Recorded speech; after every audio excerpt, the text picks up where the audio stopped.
Il subito del tren si desvanecia en la distancia como un suspiro roto, arrastrando consigo el tolomo rastro de esperanza que Evelyn Hayes había traído desde su pueblo natal. La plataforma de madera tembló ligeramente bajo sus botas gastadas mientras la quina desaparecía entre el polvo, dejando la sola.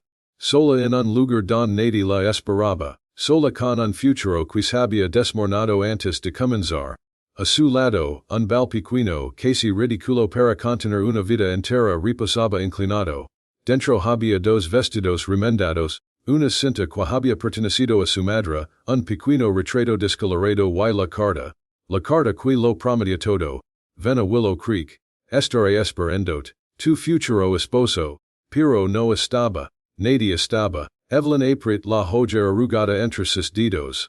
El viento la golpea en el rostro, pero ella no parpadea. Había gastado sus últimos ahorros, vendido el reloj de su padre, apostado su destino entero en una idea, un matrimonio honesto, una oportunidad de empezar de nuevo. Y ahora todo lo que quedaba era en silencioso. Familias se reunían, rancheros descargaban mercancías, niños corrían riendo entre el bullicio. Y ella seguía clavada al mismo punto, como si su sombra fuera lo único que evitara que el mundo la tragara. Un nudo enorme doloroso ardía en su garganta. Entonces sentí un turn suave en la falda. Evelyn bajó la vista. Una niña de rizos rubios desordenados y ojos color avelana la miraba como si estuviera frente a un milagro. Era pequeña quizá 6 años con mejillas sucias y botas demasiado grandes. Su ropa estaba remendada 100 veces, pero su sonrisa era luminosa, confiada, viva, iristica. Murmur con absoluta certeza. Evelyn parpadea. Perdón. La niña dio un paso más, agarrando la mano sin pedir permiso. Es la señora que necesita un hogar. Evelyn se queda sin palabras, y entonces la niña añadía, con la inocencia más desgarradora que Evelyn había escuchado nunca, y yo necesito una mam. El corazón de Evelyn se aprieta. No estaba preparada para una ternura así, no cuando aún tenía las heridas abiertas por dentro. Trat de soltar una sonrisa torpe, pero no tuvo tiempo de contestar. Un grito áspero cruza el aire. ¡Rosie! No te alices sobresalti, pero no solti la mano de Evelyn. Un hombre aparece entre la gente, caminando a grandes zancadas. Era alto, de hombros ancos, con barba de días y el rostro marcado por el sol y el cansancio. Lavaba sombrero, botas cubiertas de polvo y un abrigo viejo que había visto demasiados inviernos. Se agacha junto a la niña. Te dije que no te apartarás de mi querido, dijo sin dureza, solo miedo disimulado, pero Rosie se a la Evelyn con orgullo infantil. Pap, el hombre se volve hacia Evelyn, y sus ojos, de un azul helado que no esperaba, se clavaron en los de ella. Luego en su maleta, luego en su vestido, demasiado arreglado para un pueblo tan pequeño, algo lo golpe por dentro. Usted, dijo despacio. Es la novia por correspondencia. El ruber quem las mejillas de Evelyn. Aquello había sido un secreto vergonzoso cuando solo lo sabían ella y el hombre debía recibirla. Pero que un extraño lo dijera en voz alta, con esfuerzo, respondí, sí. Bueno lo era. Pero el señor Boone no ha venido. Y el ranchero cerró los ojos un instante como si hubiera esperado esa noticia. Sa que es desgraciado iba a hacer algo as, murmur entre dientes. Evelyn sintió que el peco se la hunda. Lo conocía. El hombre asintió con tristeza. Ora mi primo, un hablador, un irresponsable y un buscador de problemas. Nunca debía escribirlo. La palabra nunca cae como una piedra en el silencio. Evelyn apretó los labios. No tengo a decir. El ranchero de nombre un desconocido se qued mir undola con un respeto inesperado, pero quien habla primero no fue él, sino la pequeña Rosie. Puede venir con nosotros, dijo con total naturalidad. Nuestro hogar es chiquito pero cabe. Rosie, comienza a advertir su padre.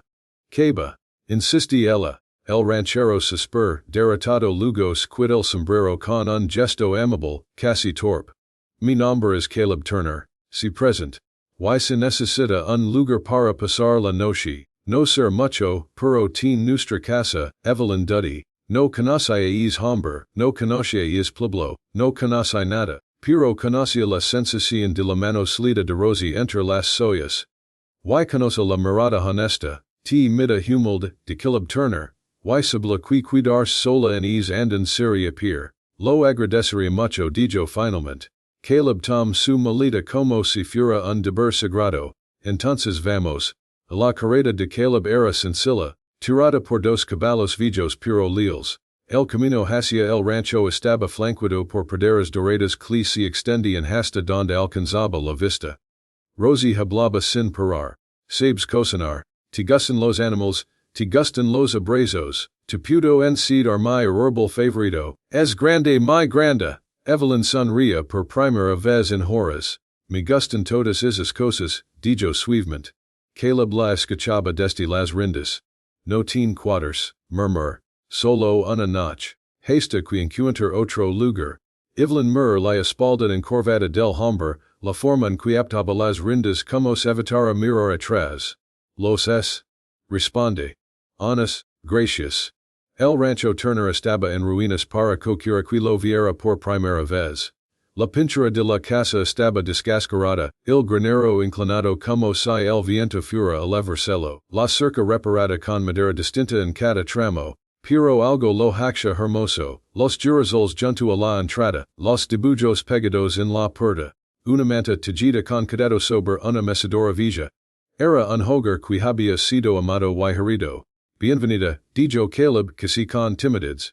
Rosie la leva de la mano hasta un pequeño cuarto con una cama construida a mano. Pap la hizo. Dijo con orgullo. No est muy recta, pero aguanta. Es perfecta, responde Evelyn, tocando la madera gastada. Rosie se trepa a la cama la mira con ojos grandes. Te vas a cuidar para siempre. Evelyn trague saliva. Solo por ahora, a la niga by la cabeza triste, Evelyn la abraza sin pensarlo. Rosie se aferra ella como si no hubiera tenido un abrazo así en mucho tiempo. Caleb desde la puerta, sentí algo romperse muy dentro de él. Esa noche cenaron sopa, pan duro y manzanas. Evelyn ayudó en la cocina y de manera natural la casa salón de una calidez nueva. Se rieron. Hablaron. Rosie se queda dormida sobre el regazo de Evelyn, abrazando su brazo como si fuera suyo. Cuando Caleb entra, queda indébil. No la vi dormir así desde cuando.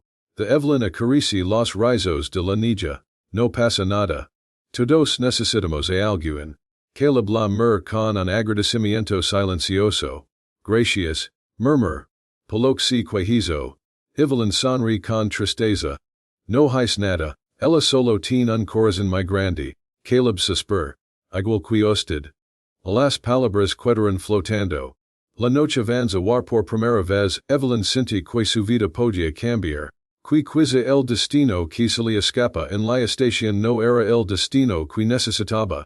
Quizá, la verdadera historia comenzaba aquí, en una casa humilde, con un hombre roto, y una ni que buscaba una mam tanto como ella buscaba un hogar. Yo hoy también te cuidazeca. Pregunt la niña con la inocencia de quien dice que nada cambie, Ceci querido, hoy también. Responde Rebecca, o la palabra querido, sale de sus labios con una naturalidad que la sorprende. Mary sonríe satisfecha y apoya la cabeza en el borde de la mesa. Desde aquel primer día la pequeña le había dicho tú necesitas una hija y yo necesito una mam. Algo dentro de Rebecca había cedido, no sabía si era una herida que se abría, o una esperanza que se encendía pero era algo real, algo que nunca había sentido. No obstante, había un problema que no podía ignorar. Ella no era realmente una esposa, al menos no como esperaba el padre de Mary. Ni siquiera estaba segura de que la quisiera allí. La carta que Rebecca había traído consigo él nunca la había enviado. El poco dinero con conservaba no alcanzaría para volver atrás ni para seguir adelante. Estaba atrapada entre el pasado que la recazaba y un futuro que no sabía si podía reclamar. A media mañana el sonido de pasos apresurados la sac de sus pensamientos. Mary abrió la puerta de golpe. Pap! Grit la niga lanzan dos a los brazos del hombre que entraba. John Miller de rostro cansado y abrigo cubierto de polvo sostuvo a su hija con fuerza. Luego mira hacia Rebecca con una mezcla difícil de descifrar sorpresa, incomodidad, y algo más algo que paraxia duda. Buenos días, salud Rebecca, con la voz más firme de lo que esperaba. John la observe en silencio, como si intentara entender quién era esa mujer que había encontrado haciendo el desayuno, penando a su hija y organizando la casa como si perteneciera a allí. Mary dice que te quitas por un tiempo, dijo él finalmente. Rebecca traga saliva. Había esperado tener más tiempo para prepararse para esta conversación. Yo puedo si es necesario. Mary me encontra en el camino sola, no quería preocuparla. Prometo no causar problemas. La niña que seguía abrazando a su padre. Levante la mirada con suplica.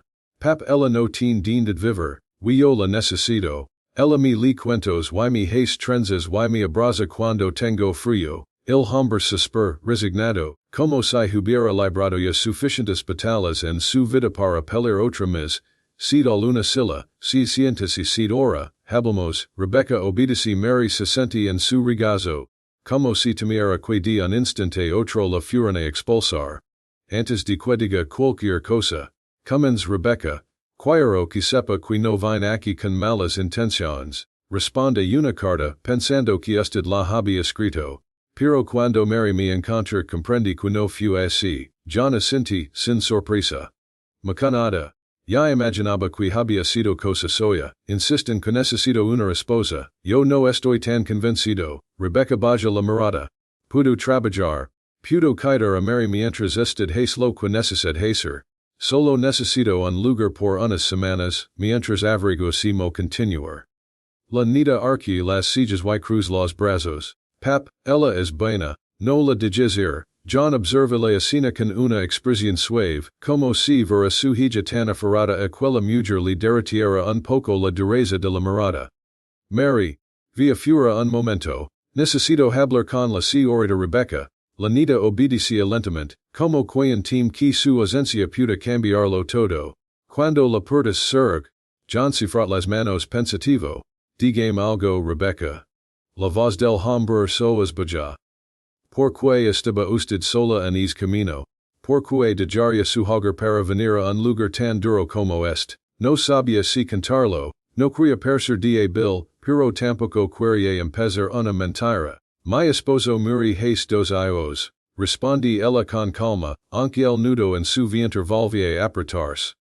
Vivía en una casa donde no era bienvenida. Alguien me convenció de que tendría una oportunidad nueva, una carta que prometía un matrimonio decente, un propósito. Me equivoqué, John asentí lentamente. Lamento escuchar eso. No busco su compasión. Solo un lugar para respirar mientras decido mi camino.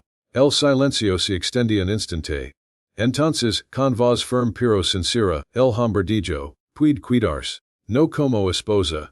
Solo como alguien que necesita un techo. Mary Paris encargada, y eso significa algo para mí. Rebecca sentía un alivio si lido recorrer el cuerpo. Gracias Sr. Miller, John corrigió, elo asentí, era un paso pequeño pero un paso al fin. Los días siguientes fueron tranquilos casi amables. Rebecca limpiaba, cocinaba, alimentaba a las gallinas, ayudaba a Mary con tareas simples. En la noche, la nida se sentaba en su regazo para escuchar historias mientras el fuego chispereteaba. Una tarde, cuando el sol tilla de naranja la tierra, John regresa del pueblo con un gesto distinto más preocupado. Rebecca, pido hablar con usted. Era la primera vez que él buscaba hablar a solas. Claro, Mary curatiba fuera llegando con un mudico de trapo. John se apoya en la mesa cruzando los brazos. Hoy escuché algo en el pueblo. Dicen que buscan a una mujer una viajera, que desaparece de la caravana hace semanas. Preguntaban si alguien había visto a una mujer sola. Rebecca sentí su corazón detenerse. Me buscan a mí. No lo sé, pero describieron su vestido. Y suited Rebecca apriet las manos. No quiero causar problemas. Si es mejor que me vea John nega lentamente. No dije eso. Dije que debemos pensar que hacer. La palabra debemos la toca más profundo de lo que esperaba. No he cometido ningún delito, susurra ella. Solo escape de un destino que no quería. Lo sé. Respondí, el mirdola a los ojos con una certeza que la desarme. Y no voy a entregarla ni dejar que la lastimen. pero si vienen a buscarla Mary podría estar.